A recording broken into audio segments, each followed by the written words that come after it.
It is Tristan with Nerdette's NewsStand, and I want to talk about an article today. Now, I am going to be reviewing this tomorrow morning, but I wanted to kind of digest it, and I actually am not going to give spoilers for it. I will tomorrow, but it was pretty good. I was surprised after I read it the second time what I noticed and why I will be buying number 2. But regardless of any of that, you don't need to know a whole lot about the comic book and what you do. I will explain to go over this review. Now, normally I don't read stuff verbatim. I try to know the subject so I can just talk. I am going to read a lot of her stuff verbatim because it is absolute garbage. People that think like this are absolute bigots. These people, and I'm not using bigot in the haha funny kind of way. I am using in the literal sense of the term bigoted. You believe that your opinion is the only correct one. That is what a bigot is. Honey, Corey McCreely, that is what you are. You need some enlightenment and self-search, right? So this says Rorschach number 1 is a dangerous and irresponsible. It is neither. What I have a feeling he's going to do at the end is basically kind of prove both, radical sides are unnecessary, right? And that there is nothing wrong with having different discourse. I could be wrong. I don't know yet, but I'll talk about that more in my review tomorrow. But it says woof. She started her article off literally saying woof. So I'm going to start every video out now saying meow. Okay, meow. Man, I had a low bar for this book, but it managed to limbo right under it. The thing that angers me, she got angry from a comic book. Just remember that. Okay, wait. That was so hypocritical. I've gotten angry so many times. Okay, sorry, Corey. About Rorschach number 1 lies once again in the vast irresponsibility of King's narrative. Oh, Tom King, you are an evil, evil person. Rorschach number 1 comes out in a terrifying time in American history. Yeah, if you watch CNN enough, probably, just a week. Pay attention. Just a week before this book came out, a plot to kidnap the governor of Michigan, Gretchen Whitmer, right, by an armed right-wing militia was brought to light. Honey, that was left-wing. That was literally left-wing. It was proved within hours that they were not a right-wing militia. Now, they were, of course, psychotic. They were, of course, ridiculous. They absolutely took the law into their own hands, which cannot be done, but they were not right-wing. They were BLM supporters. They were had ties to Antifa. They hated Trump. Sure, right-wing, whatever. What makes King, you know what? Actually, she's talking about how irresponsible Tom King is in this book. That's really irresponsible to actually spread misinformation, right? What makes King's story so irresponsible and dangerous is that it is once again playing on there are bad people on both sides game. There literally are. But she is going to convince you that the left has no bad sides. You just wait. But in reality, we have a very real, very dangerous threat from heavily armed right-wing extremists. People that are presenting a clear and present danger in the country and its citizens. Name one. I'll wait. You may be able to name one, and I definitely would condemn them, but I haven't seen a whole lot of right-wing militias in the news. What I have seen is BLN burn cities down. What I have seen is Antifa kill people day after day after day. Okay, but it's right-wing that's the problem. I have no problem when it's right-wing that's the problem admitting that. But when the narrative that you're kind of sculpting here is completely fabricated in your little mind, and I mean little in the literal sense because you can't process very much information, right? That's clear. You need to drop back to maybe staying in your lane and talking to the mirror, right? Tom King, however, introduces us to Will Myerson, a reclusive comic book creator. At first glance, I took this as a direct insult to Alan Moore. Well, the only person that can actually be insulted is Alan Moore, but even so. But reading further, Myerson fits closer to Steve Ditko. Indeed, King had said in interviews that Myerson is the answer to what if Steve Ditko idolized a liberal philosopher instead of a conservative libertarian Ayn Rand. I've went over this. That is exactly what he's doing. The Rorschach, I'll give you a little spoilers, in this story is liberal. The Rorschach, at least from what we know now, because it is a mystery, the Rorschach in this book did not have anything to do with Ayn Rand, more Helen Arendt, right? So it is a big twist. But two problems arise with this.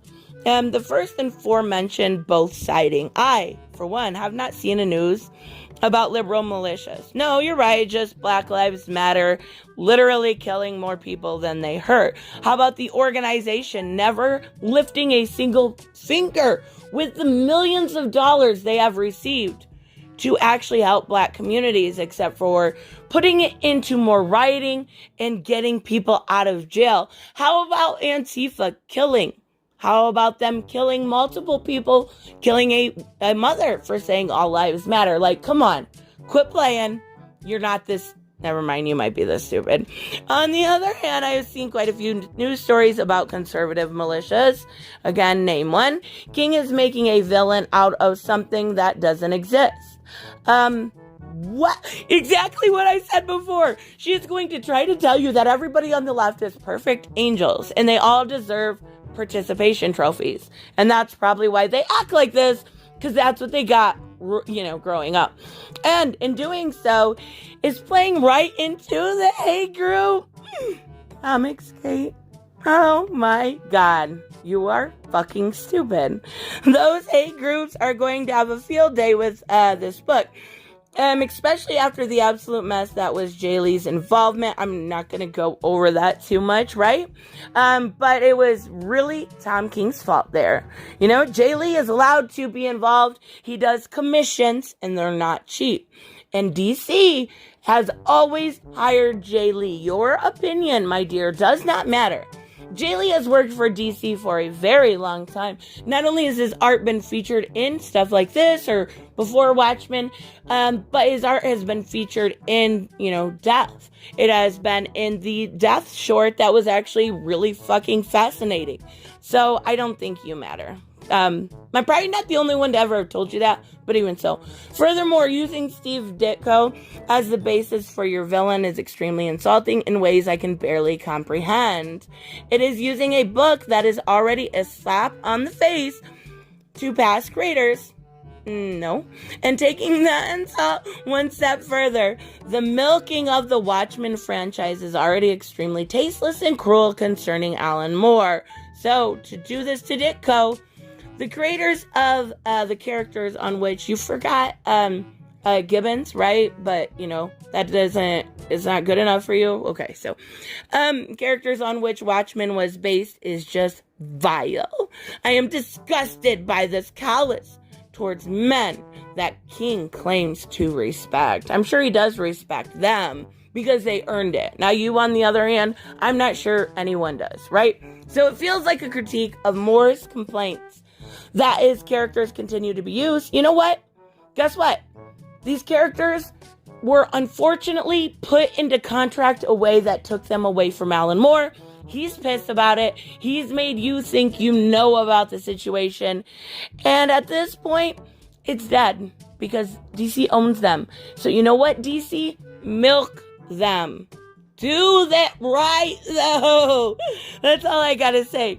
So, regardless of those, the second problem is the philosopher King chose to replace Ayn Rand with the inspiration for his alternate version of Ditko, for whom, have to add, for all his faults, was never a violent extremist. Of course! No one ever said he was a violent extremist. The original Rorschach was based off of Steve Ditko's views on ejectionism. Not anything else. Nobody ever said he was violent. Instead of Rand King had said that Meyerson idolized Hannah Arendt. You're mad because she's liberal. At first glance, this seems to be an apt choice. Arendt was well known, and I've gone over all this. I've gone over every single bit. I'll put the link in the description. I really did do a whole video about this. I don't want to go back over it, but he replaced Ayn Rand as the inspiration for Will Meyerson Rorschach, this new Rorschach, with Helen Arendt. So he is going to explore what if, Rorschach's inspiration came from Helen Arendt instead of Ayn Rand. I think it's fascinating. So these personal beliefs to contradict what King said in the interview on the subject, she goes over that. I'm not going to. I did. Well, the answer to this question is pretty well covered by Arendt in the book where she wrote, okay, so obviously what she's going over here is a Eichmann in Jerusalem, right?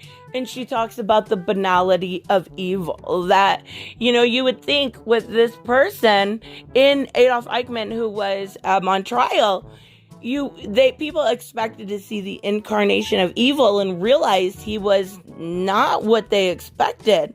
So she says, looking past the story itself and the poor ideology that built it, the book looks really good. Yes, I will give that, and I'll go over all that in the review.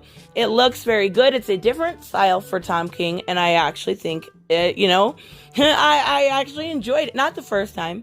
I was mad I seen Steve Ditko's picture in there. I was like, don't you dare disrespect. And then I got over it because I really did end up liking it. So Rorschach number 1 is a horrifying display of centerism that is going to embolden the fans of the character who are already terrifying in their treatment of women and minorities online. Are you kidding me?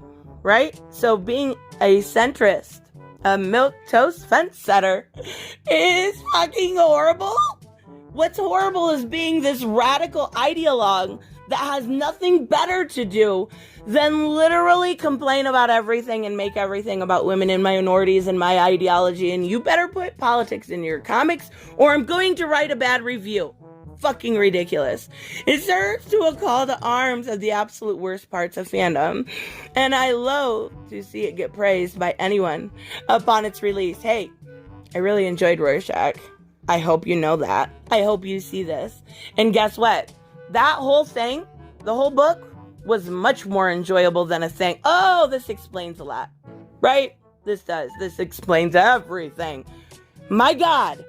You don't have to have politics in everything. I talked about this yesterday in my Lex video.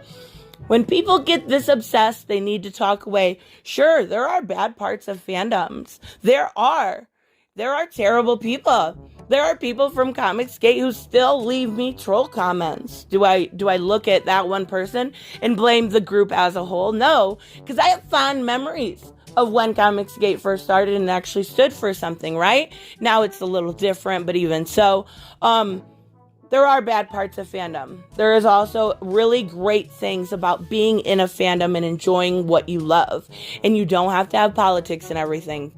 God, please don't put politics in everything. I will stop buying stuff a little bit like this when it's a murder mystery. I actually don't mind. The original Watchmen was extremely woke and it was extremely political. So I don't mind this. But if you're putting it into everything you write, I stop buying your work. If you're putting progressive politics in everything you write, I stop buying your work. This is ridiculous. You need a pastime, a hobby, and to get laid, because at this point you have no fucking life. Anyways, let me know what you guys think. I'm sorry for scaring you earlier with that picture of Miss Corey, but yeah, it makes sense, right? So I will see you guys in the next one. I will have my review of Rorschach number 1 by Tom King up tomorrow. And Corey, I just wanted to tell you one more time, it was fan-fucking-tastic. Bye-bye. Hey guys, I want to give a huge shout out to my Patreon and subscribe stars. You guys literally make this channel possible. Huge thank you to Cage the Mick, Robert Mick Twiz, Black Knight Fool, Brucey, Chris Z, David L, David Rafford, Jeffrey Allen Carnes, Mighty Balls, Mike Buckner, Maizen Barbosa, Ruskart, Ryan Decker, Robert Hoffman, and Doc Holliday. You guys are absolutely amazing, and thank you so much for all your support. Don't forget on the way out to like as always if you enjoy the content and hit subscribe. And I will see you in the next one. Bye-bye.